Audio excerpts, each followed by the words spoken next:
casi me ahogo una vez en un arroyo, en una lluvia tropical en Paraguay. 2, casi me electrocuto en la ducha de mi casa, porque unos tipos estaban haciendo obras. 3, pero claro, nunca estuve tan cerca de morirme de una forma tan violenta y atroz como la que vos comentás, que es cuando entran 3 tipos armados a mi casa en la Patagonia en diciembre del 2020. Pero el Ku Klux Klan también fue fundado por el Partido Demócrata. Totalmente. O sea, de la misma forma que, fueron los primeros racistas, los demócratas, que ahora son todos progres y amantes de las minorías. Ghislaine Maxwell está en una prisión de mínima seguridad, Pablo, hace 2 meses. Y es más, le dieron un permiso de salidas transitorias que no usa, porque dice que tiene miedo de salir de la cárcel, pero tiene un régimen de semilibertad. La propaganda de Hollywood te hace 12.500 películas sobre lo malos que eran los nazis y ni una sola sobre los campos de concentración que tenían en California, Roosevelt y compañía para ciudadanos estadounidenses de origen japonés. Vos sabés eso, ¿no? De los campos de concentración para japoneses. Son 3 libros. Te cuenta como las mismas familias de banqueros de Wall Street y la élite sionista de Estados Unidos y los Rothschild y compañía tenían negocios con Roosevelt, con Hitler y con Stalin.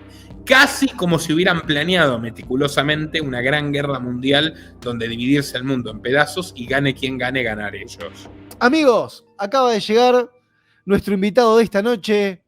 Bienvenido, el señor Nicolás Moraz. ¿Cómo estás, Nico, querido? ¿Qué haces, Pablo, querido? ¿Cómo estás? Tanto tiempo, un gusto verte. Un saludo para toda la audiencia. Muy bien, ¿cómo andás? ¿Bien? Bueno. 10 puntos, Pablito. Estaba viendo el otro día, repasando tu anécdota que en tu canal de aquella vuelta en la que uno lo cuenta ahora, como vos un poco también en tu video, en tu documental, lo contás un poco ya a esta altura del partido, hasta con humor, de cómo se te metieron en tu casa y casi no la contás. Mirá, fue obviamente lo más fuerte que me pasó en la vida, y a mí me habían pasado cosas. ¿Sabés qué? Yo no soy un tipo... Perdón. Salud, este brindis que no hablamos hace un montón. Chin, chin. Salud, hermano, salud. Siempre un gusto. Un gusto tenerte. Bueno, en realidad ahora yo estoy en tu canal. Yo tengo un cafecito acá, muy sobrio lo mío. Pero bueno, lo que te decía era... Obviamente fue lo más fuerte que me pasó en la vida. Yo no me siento un tipo que viva como los rockeros, ¿viste? Que se revientan a los 27. Sí reconozco que tampoco soy muy... Siempre me gustó la canción de Sabina que dice, si lo que quieres es... Pastillas para no soñar. Si lo que quieres es vivir 100 años, no pruebes los licores del placer. Si eres alérgico a los desengaños, olvídate de esa mujer, ¿no? Bueno, entonces, en parte me gusta vivir la vida, pero tampoco es que la llevo al límite. Sin embargo, bueno, por mi trabajo periodístico me pasó que alguna vez, por ejemplo, me persigan unos patoteros que eran probablemente policías vestidos de civil, al servicio del intendente de la costa atlántica, Juan Pablo de Jesús, camporista, y que peguen un par de tiros al aire. Eso me asustó bastante. Yo tenía 18 años por un programa de radio que le rompió las pelotas bastante. ¿Qué botones apretaste que molestaron ahí? Y los botones que apreté en esa oportunidad, en un programa que se llamaba Subversivos, que se emitía en la radio Neo de San Bernardo del Tuyuy, que era muy exitoso, es que destapé una red de venta de ropa en playas que era demasiado turbia.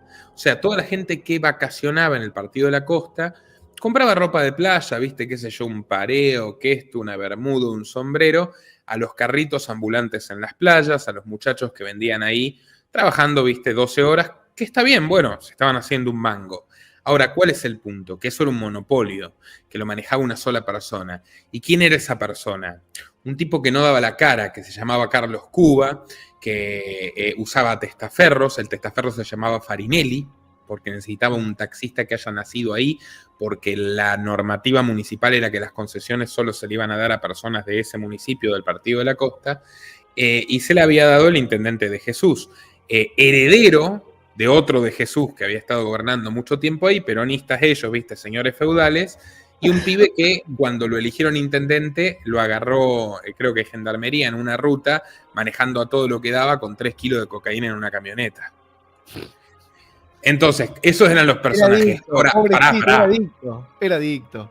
Claro, pero todo era un poquito más sucio todavía. ¿Sabés cómo lo llaman a De Jesús? Yo no sabía, no le seguí el rastro y el otro día dije, ¿qué fue de la vida de Jesús? Y me puse a investigar. Ahora lo llaman el contador de Martín Insaurralde.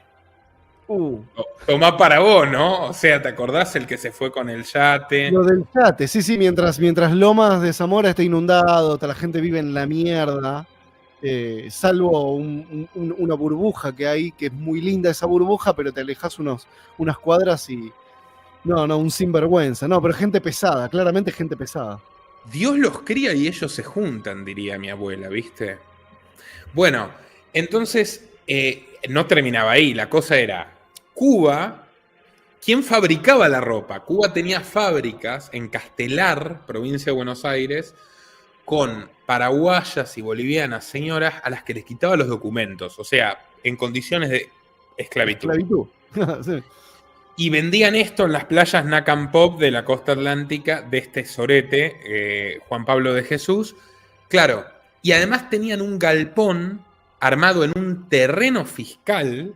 Imagínate, ¿no? Era toda una mafia estatal total. No. Claro, ¿cómo yo me entero de esto? De fucking casualidad, Pablo. De total y absoluto pedo. Yo no me puse a buscar un hilo, no llegué a la costa atlántica con ese propósito, no. Como yo me fui a vivir solo muy pibe, yo me fui a los 16 años a vivir solo, y no fue fácil, me escapé varias veces de mi casa, etc. Bueno, era como, digamos, el que apadrinaba a mis amigos. Mis amigos tenían algún problema con la familia, se iban a mi casa, que era el único que vivía solo, con 17, 18 años. Bueno, había dos pibes que yo los junté, que eran un pibe en punky muy reventado y demás, que me llevaba muy bien con él, pero éramos muy distintos, y una pibita que se llamaba Carolina. Bueno, los junté y se terminaron escapando, tipo Romeo y Julieta, porque las familias los querían separar y yo los ayudé también a que se escapen. Claro, y un día me llama Iván y me dice, me tenés que ayudar, amigo, me tenés que ayudar, es terrible, esta gente está loca, terminé acá en la costa atlántica, estoy trabajando como un esclavo. Bueno, y yo lo fui a ver, creyendo que exageraba el pibe, bueno, no exageraba. Entonces, cuando me topo con esa estructura, la empiezo a investigar, empiezo a rascar un poco, yo los veo a los tipos en persona. Cuba manejaba una camioneta y yo al lado suyo, ¿me entendés? Estaba haciendo periodismo en el terreno y el tipo me decía, ¿por qué venís acá? Me hacía 1000 preguntas. Y le decía, no, yo los vengo a visitar a ellos, me hacía el inocente. ¿Pero sos periodista de qué medio? ¿Y haces publicidad? Porque nosotros necesitamos publicidad también. El tipo me quería tener de su lado.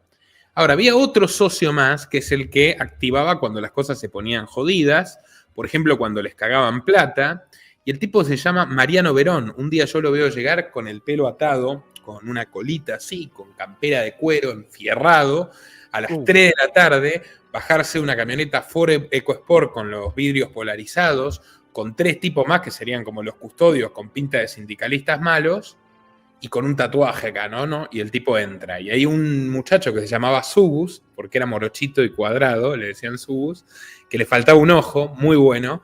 Me contó la historia de que un día un pibe no les rindió suficientemente plata y se suicidó. Mariano Verón, ¿sabés quién era? Mirá con quién se metió un pendejo de 18 años. ¿Sabés quién era Mariano Verón? ¿Quién? Un barra brava de Gimnasia de Esgrima de La Plata que había estado preso por intento de homicidio y lo habían sacado porque tenía un vínculo con un político platense muy importante llamado Julio Alac. Mariano Verón era el guardaespaldas del ministro de Justicia de la Nación de Cristina Kirchner, que hoy es de nuevo intendente de La Plata. Dios mío. Ahora, La Plata es terrible, ¿eh? No se cura más. Tiene una maldición esa ciudad.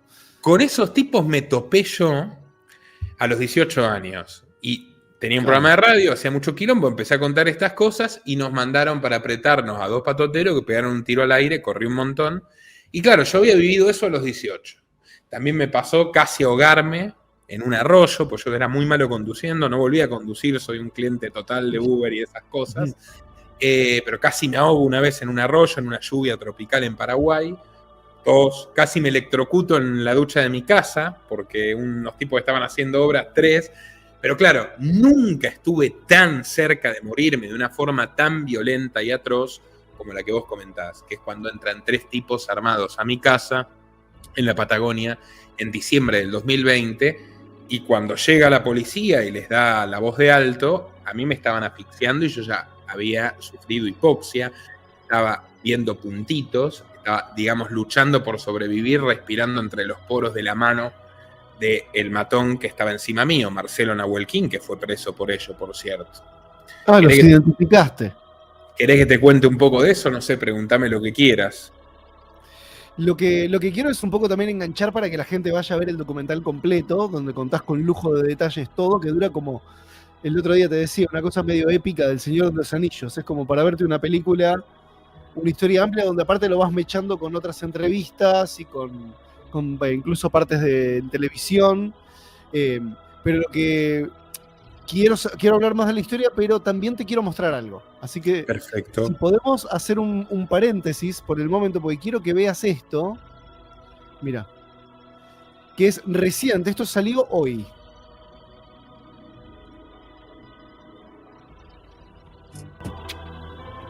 We do have some breaking news. Para porque se escucha muy bajito. Che, qué buena música tenés, man. A ver, ahí está. A ver.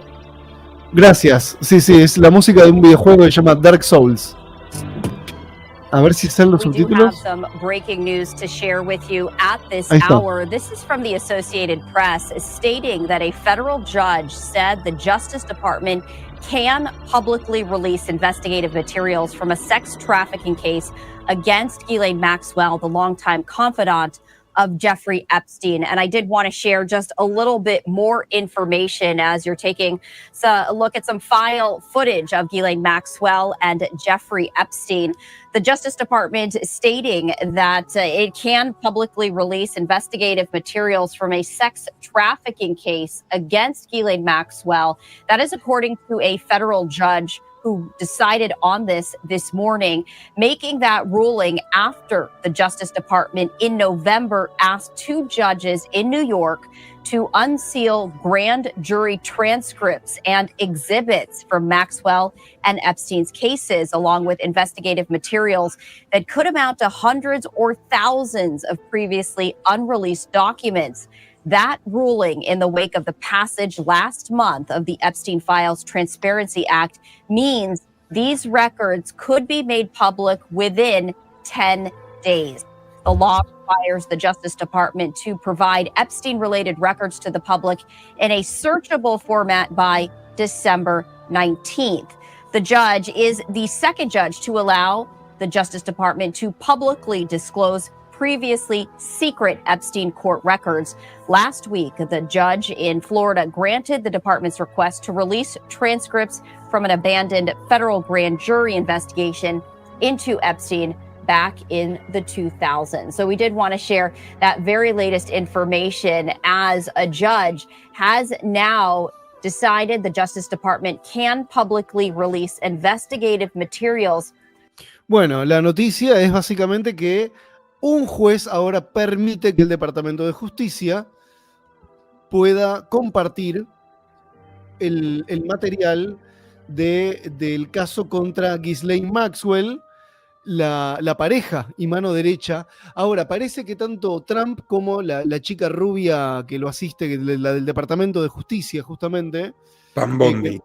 ¿Es Bondi? ¿Era Bondi? Sí, la fiscal Pam Bondi. Pam Bondi, bueno.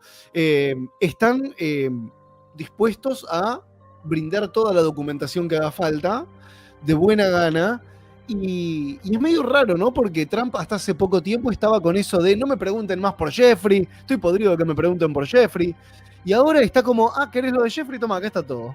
Y si mandan a publicarlo, mandan a publicarlo. Ahora de repente no hay miedo. Ese miedo que parecía hasta hace un tiempo que Trump tenía de que se publiquen estos, ahora que dicen que son cientos o miles de nuevos documentos. ¿Qué crees que estamos delante ahora, Nico? ¿Puede haber algo sustancial o es más humo? Mira, Whitney Webb, que es la periodista que escribió Una nación bajo chantaje, A Nation Under Blackmail, que es hasta ahora el mejor libro que se ha escrito sobre las fuerzas que estaban detrás de Jeffrey Epstein, dice que básicamente lo que hicieron fue tomarse el tiempo necesario para limpiar. O sea, para que queden los documentos que realmente no los van a molestar. Pero bueno, esto ya ha sido muy burdo. Pablo, yo no sé si vos lo viste, porque lo mostramos en el canal, viste que habían desaparecido, no 1 minuto como decían, 3 minutos de la cinta de seguridad del día donde la noche, mejor dicho, donde Epstein, entre comillas, según ellos, se había quitado la vida. Claro, y que era la filmación de seguridad, ¿no? Y ellos llegaron a alegar, los funcionarios de prisiones, que en realidad, por defecto, todas las noches faltaba 1 minuto, pero en realidad faltaban 3. Y apareció el archivo que faltaba, y el archivo que faltaba es un guardia entrando enojado a la celda. ¿Vos lo llegaste a ver? No llegué a ver ese fragmento justo, pero... En un ratito, si me das un ratito, te lo busco, porque es una locura. Sí. O sea, literalmente sí. apareció... No me sorprende. No, pero apareció, cuando te digo apareció, es apareció en los tribunales, sí. Apareció el archivo de lo que faltaba. Alguien les proporcionó el backup y aparece el guardia entrando. O sea, esa es la prueba básicamente de que Jeffrey fue asesinado y no hicieron un gran escándalo a partir de eso. Entonces, para mí ya limpiaron bastante. Ahora Trump tiene que tratar de salvar su nombre porque el tipo había prometido en la campaña que iba a publicar todo. Después hicieron el papelonazo de publicar los archivos todos tapados con negro, que es lo que hizo Pam Bondi. Sí. Después Trump dijo que no quería saber nada y bueno, en el interín fueron limpiando. Y ahora soltarán lo que tengan que soltar. Yo te quiero decir algo, lo puede buscar cualquiera en Google. Ghislaine Maxwell hizo un trato con el gobierno de Trump, ¿sabías? ¿Ahora reciente? Hace, no tan reciente, hace 2 meses, cuando estaba álgido todo esto, más o menos. Con esta gestión de Trump. Sí, con esta gestión este año. Ghislaine Maxwell está en una prisión de mínima seguridad, Pablo, hace 2 meses. Y es más, le dieron un permiso de salidas transitorias que no usa, porque dice que tiene miedo de salir de la cárcel, pero tiene un régimen de semilibertad. La sacaron de la prisión de máxima seguridad, la mandaron a una de mínima y tiene permisos para salir en el día. Claro, o sea, acá sí, pero debe tener un miedo. Yo lo miro, mira, desde otra óptica esto. Desde la óptica de al tipo que está preso por algo jodido y cuando te dejan la reja abierta, créeme que te vas a quedar en la celda. Cuando te dejen la puerta abierta de la celda. En el momento en el que esta mina pone un pie en una calle, la parte de un rayo, o se le cae un poste encima, o le atropella un auto, y ella lo sabe. Debe ser por eso, en parte, por lo cual debe estar. ¿No querés ir al shopping? ¿No querés ir a pasear? Está cómoda la cárcel, me gusta, me quedo acá, dice. Debe temer por su vida, claramente. Y una cárcel de esas igual debe ser un hotel 5 estrellas. Me lo imagino por ahí para alguien con este poder adquisitivo. En este tablero de TEG voy a movernos radicalmente a otro sector del mapa, porque mientras tanto hay también un conflicto bélico en la Europa Oriental, en lo que es Ucrania con el ejército ruso, el cual el líder Vladimir Putin, líder de Rusia, de la Federación Rusa, dice que está haciendo un proceso de desnazificación, no sé si escuchaste ese término, de Ucrania. Entonces, mientras tenemos una situación de supremacismo cuasi nazi, como me lo estás describiendo, como planteas que está ocurriendo, según los datos, en Israel, hay alguien defendiendo supuestamente combatiendo un nazismo en otro sector del mapa, que sería Ucrania. ¿Qué está pasando ahí con ese nazismo? Mirá, lo del nazismo ucraniano es una cosa totalmente... A ver, como tenés la propaganda de Hollywood, que la propaganda de Hollywood te hace 12.500 películas sobre lo malos que eran los nazis, y ni una sola sobre los campos de concentración que tenían en California, Roosevelt y compañía para ciudadanos estadounidenses de origen japonés. Vos sabés eso, ¿no? De los campos de concentración para japoneses. Para japoneses en la época de la Segunda Guerra Mundial, sí estaban... 140.000 personas metieron ahí. Y no solamente estadounidenses. Le pidieron a México, Brasil, Perú y otros países latinoamericanos que manden a sus tintoreros. Parece un chiste. Pero literalmente encerraron en campo de concentración gente por su color de piel en Estados Unidos. Como hacían los alemanes con el panadero judío, que también... Exacto, que no merecía de ninguna manera terminar en Auschwitz o en Treblinka, torturado por psicópatas como Mengele. Ok, bueno. ¿Y Stalin qué hacía, hermano? Mató 20 millones de personas.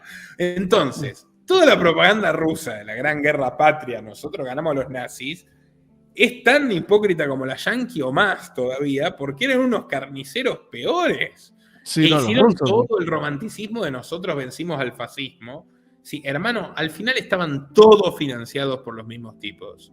Hay una obra de un historiador que me gusta mucho que se llama Anthony Sutton, que es un liberal inglés, que se llama Wall Street y Franklin Delano Roosevelt, Wall Street y el auge de los bolcheviques, Wall Street y el ascenso de Hitler. Son 3 libros. Te cuenta como las mismas familias de banqueros de Wall Street y la élite sionista de Estados Unidos y los Rothschild y compañía tenían negocios con Roosevelt, con Hitler y con Stalin. Casi como si hubieran planeado meticulosamente una gran guerra mundial donde dividirse el mundo en pedazos y gane quien gane, ganar ellos. Entonces, es un tema, ¿viste? Y la cuestión del nazismo ucraniano.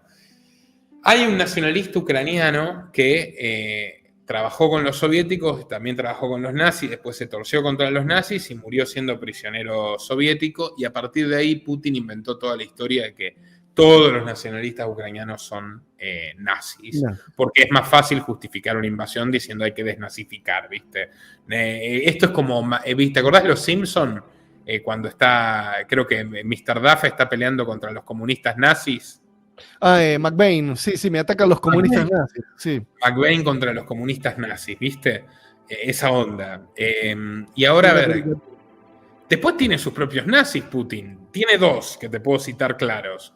Dmitry Utkin, te lo pongo acá si querés. Dmitry Utkin es el fundador del grupo Wagner. Aún no está muerto.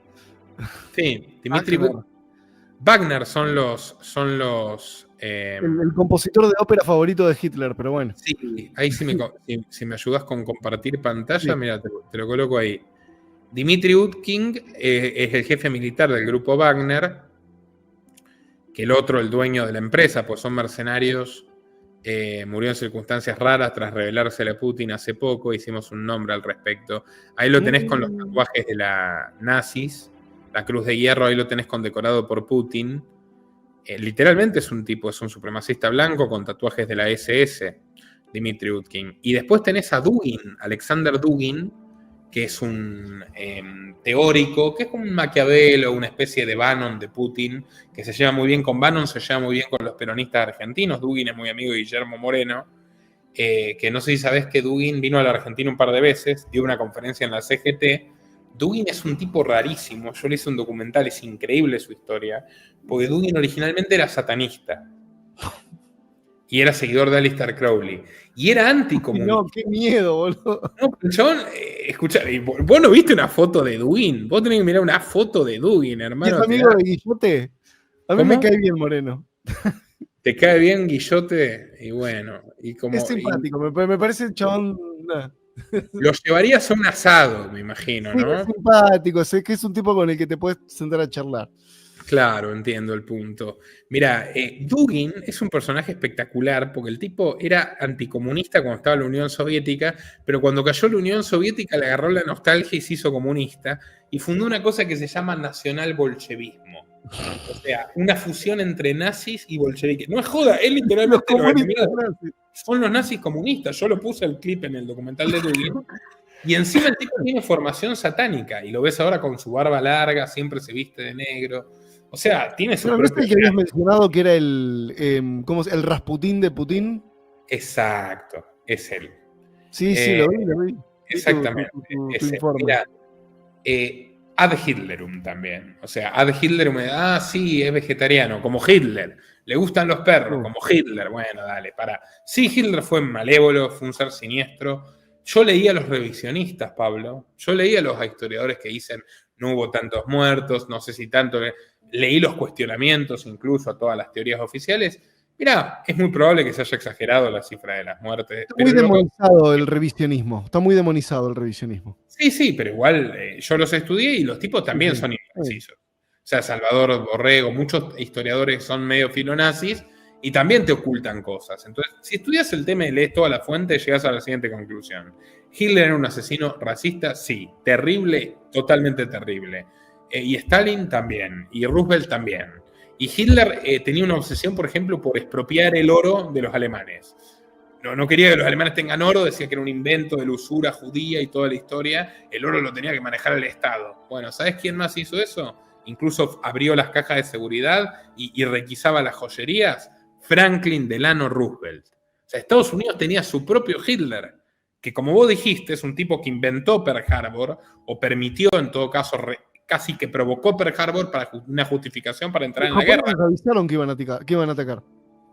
Totalmente. Habían amenazado, los japoneses habían amenazado con un ataque y los tipos les chupó un huevo y dejaron que los bombardeen sin evacuar, para tener la excusa para meterse en la guerra. La necesitaba desesperadamente porque las políticas económicas de Roosevelt fueron las más socialistas que jamás se aplicaron en Estados Unidos y eran un desastre. La única forma de salir de eso era una guerra que reactive la industria militar de la muerte, que ya habían estrenado en forma masiva en la Primera Guerra Mundial, pero que en realidad, si te fijas, Pablo, Estados Unidos vivió agrediendo países toda su historia. Se comió la mitad de México en 1846, se comió la mitad. Hawái tenía una reina, la secuestraron, e invadieron el país y lo anexaron. Puerto Rico fue invadido y anexado. Cuba fue invadida. Nicaragua fue invadida en el siglo XIX. O sea, es un montón. Los yanquis han hecho desmanes imperiales increíbles. Vos sabés que estafaron a Napoleón. Le compraron Luisiana y no le pagaron. ¿A quién Napoleón? ¿A Napoleón Bonaparte? A Napoleón Bonaparte. O sea, ¿era de él Luisiana? ¿Y sabés qué? Luisiana no era Luisiana donde está Nueva Orleans, que es un estado ahora. Luisiana era una cuarta parte de Estados Unidos. O sea, 8 estados son más o menos lo que era la Luisiana francesa, que se llama Luisiana por el rey Luis. Sí. Claro. No le pagaron a Napoleón. O sea, sí, le vendieron. Los hablan francés ahí. La mitad del dinero no se lo dieron nunca. Y después lo insultaron. Lo traicionaron y lo insultaron. Y Jefferson decía: el enano Corso, ese enano Corso usurpador de títulos y honores. Invadieron Canadá, ¿sabías? Y los canadienses, en realidad los británicos los echaron en 1812. Es un país dedicado a la violencia. A mí me gusta el documental Bowling for Columbine, ¿sabes por qué? Porque uno ve el documental del zurdo Moore y dice al final, ¿qué te va a decir? Hay que prohibir las armas. Y no. Al final te muestra que los canadienses tienen armas y no se matan a tiros. Claro, sí, muestra esto. Que tienen las mismas libertades, pero que no tienen... Al año no hay nadie que se caiga a tiros. Sí, hay un tema con la violencia, pero de nuevo, yo creo que viene orquestado según la época. Porque en una época, en los años 60, en la posguerra, ponele poco tiempo después de la guerra, después de los años 50, de este puritanismo del American Dream, de estas cosas retro que ahora están de moda ahora. Ahora vos ves, hay locales enteros con las heladeras y las tostadoras que parecen de los supersónicos de los años 50. Y después de toda esa era surgen el clan Manson, las sectas satánicas, los asesinatos ritual y todas esas cosas. Después los asesinos en serie, tipos como Dahmer, etc. Y después la violencia se transforma en la gente armada por justamente la libertad de las armas. Pero no porque es un asesino, no, en una cuestión más masiva, ¿no? De meterse en un colegio y recagar a tiros. Antes no hay casos de school shootings, entonces hay un relato también. Yo soy muy pro-yankee, yo soy un hijo del gobierno de Ronald Reagan y ya está, soy termo de esa época de Ronald Reagan y Estados Unidos es el mejor país del mundo y las Torres Gemelas y los primeros teléfonos celulares, aunque eran japoneses, no importa, y las películas de Sylvester Stallone, y para mí yo tengo esa imagen, ¿no? De Estados Unidos, esa cosa de la cultura occidental que se exportó y que conquistó hasta el Oriente incluso. Después, bueno, después de las Torres Gemelas para mí se vino toda la mierda. A partir de ahí es la decadencia de Occidente y de esa imagen de Estados Unidos. Pero viéndolo como un pro-yankee incluso, estas oleadas de violencia son raras y se ven como orquestadas. Sí. Es que los yanquis son... A ver, mira. A mí me gusta conversar con gente que piensa distinto conmigo. Por eso también le dije a los monos cuando te llevé a mi canal en las elecciones de la última vez, que alguno Sí. te decía, no, pero no sé qué, Un Pablo. par. La Sí. concha de su madre, lo trajimos al tipo para que diga su opinión, no mi opinión. O sea, ¿para qué lo voy a le digo lo mismo a los que están en el chat ahora puteándolo a Nico. El chiste es que justamente podamos comentar estas cosas teniendo opiniones diferentes. Y además tenía ganas de decirle, escúchame, por más que lo critiquen a él, lo que piensa él, que encima no sos un mileísta termo, porque lo demostraste en esa entrevista, con un montón de críticas y demás, lo que piensa él lo piensa claramente la mayoría de los que votaron ese día. Y bueno, es así, la vida es así, la gente tiene pensamiento distinto. Yo no lo voy a anular humanamente a Pablo porque no estemos de acuerdo en todo. Ahora lo que te digo es, vos decías lo de Jeffrey Dahmer, los asesinos en serie, lo vinculaste un poco a la manipulación de masas. Me perdí la primera parte y me quedé con toda la parte. De cómo la violencia social en Estados Unidos ha ido mutando hasta llegar al tema de los tiroteos escolares, que es algo de este siglo. Que antes de Columbine, del documental de Michael Moore, donde demonizan a Charlton Heston, el tema de la asociación del rifle, que bueno, está bien, los vinculan directamente con el Ku Klux Klan. Sí, está bien, pero el Ku Klux Klan también fue fundado por el Partido Demócrata. Totalmente. O sea, de la misma forma que, fueron los primeros racistas, los demócratas, que ahora son todos progres y amantes de las minorías. Bueno, y también ojo con MK Ultra. Sí. Porque vos fijate, por ejemplo, Ted Kaczynski, vos conocés a Luna Bomber. No, Luna Bomber no.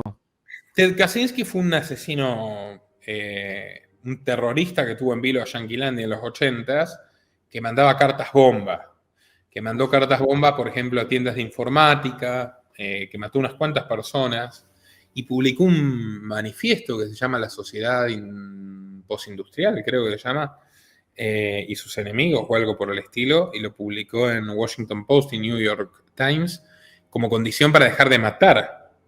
Que el manifiesto, por cierto, de una bomber, Ted Kaczynski era un superdotado profesor de matemática, el manifiesto es jodidamente profundo. Critica el feminismo, critica un poco este tema del identitarismo racial, muchas cosas de la sociedad de consumo, de la tecnocracia. En los 80s, vos lo lees al texto y decís, wow, lo escribió un asesino, totalmente repudiable las cosas que hizo, pero era un tipo interesante, inteligente. ¿Cómo llegó a convertirse en asesino ese profesor de matemáticas? Porque fue uno de los sujetos de experimentación del MK Ultra. Y otro que se sospecha que también estuvo sometido a prácticas similares, vos mencionaste a Ronald Reagan.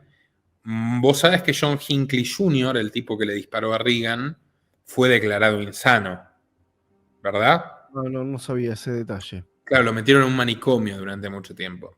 Ahora, ¿vos sabías quién era John Hinckley Sr., su papá? ¿Quién era? ¿Otro actor, igual que Ronald Reagan? No, el mejor amigo de George Bush padre, que era vicepresidente de Reagan, iba a asumir el cargo si John Hinckley Jr. lo mataba. O sea, el hijo del mejor amigo del vicepresidente.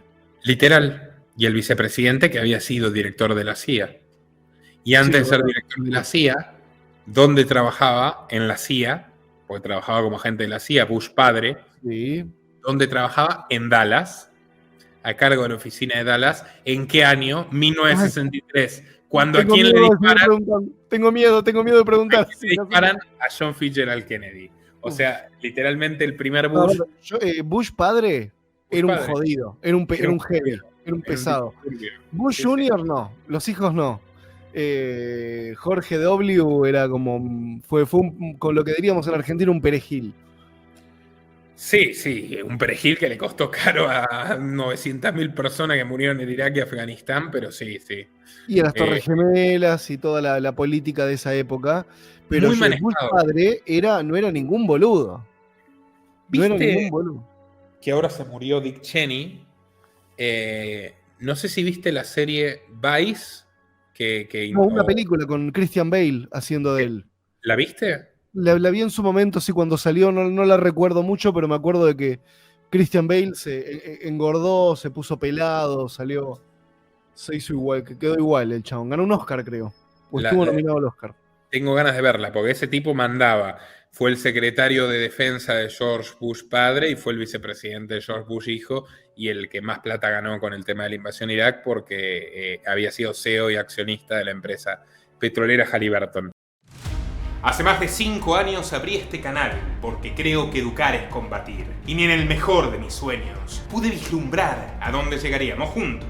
Más de 750.000 suscriptores, más de 180 millones de visitas y un batallón de documentales exhaustivos que desenmascaran a los peores villanos y tiranos de nuestra era. Estoy eternamente agradecido a ustedes, mi público, por permitirme hacer lo que más amo, un periodismo veraz, independiente, libre y combativo. Si realmente quieres que sigamos contándote la cruda realidad para que puedas prepararte ante sus desafíos, en este mundo turbulento, realmente necesitamos tu ayuda. No solo para continuar con una 7ª temporada de Los Liberales, sino para innovar y dar un salto de calidad. Esto significa financiar un nuevo estudio que elevará la calidad audiovisual y nos permitirá introducir nuevos formatos, como debates o entrevistas en vivo con personajes de lujo. Nuestro objetivo es reunir $50.000 para este proyecto, que incluye tanto mejoras técnicas como construcción y personal. Pero como nada es gratis en la vida, por supuesto que si nos apoyas en esta aventura, recibirás tu recompensa. ¿Cómo? A través de nuestra nueva tienda en patreon.com/Nicolás Moraz. Sí, ahora los liberales tenemos tienda.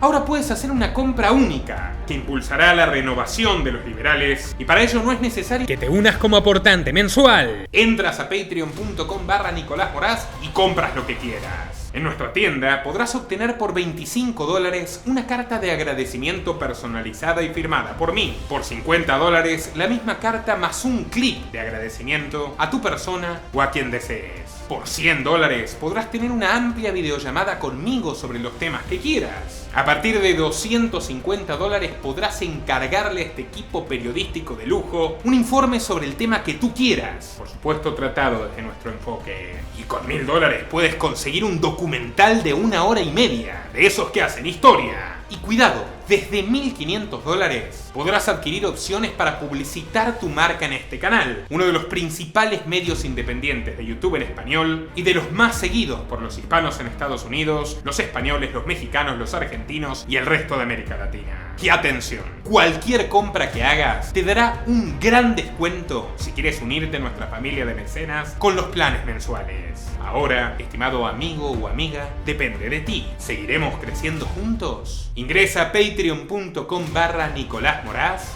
y hazlo realidad.